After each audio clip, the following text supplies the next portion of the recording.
Even though I grew up with family in a small town, I saw alcoholism, drugs, and violence almost every day.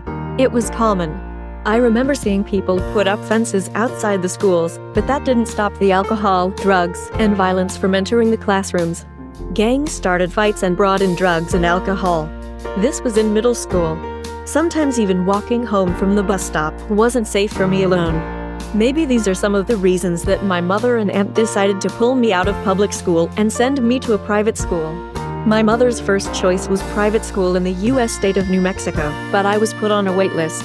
Then we considered another school in New Mexico, but I wasn't able to attend because it was a day school and didn't have a dormitory. Finally, my mother saw that a couple of our relatives had children at Holbrook Seventh-day Adventist Indian School in Arizona. The school was some distance from home, but my mother and aunt decided that it would be best for me. I entered the 9th grade in August 2010. It was tough at first being away from family.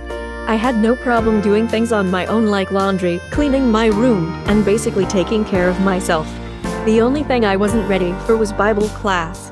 I had attended church with several aunts, but I only went because I wasn't allowed to stay home alone. My aunts had taken me to various churches and even to vacation Bible school. Still, I didn't know how to read the Bible.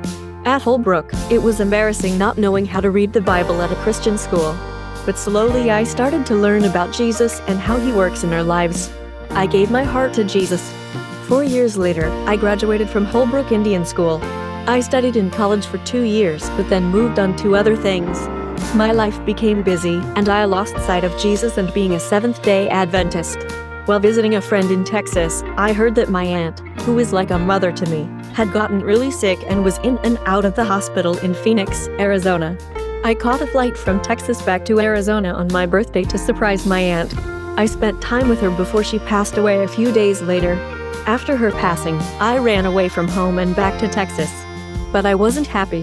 When a friend from Holbrook informed me about a job opening for a task force worker at the school, I jumped at the chance.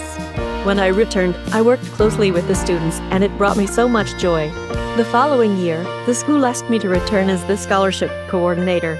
Being back at Holbrook has changed my life in so many ways, and it feels amazing to be surrounded by love.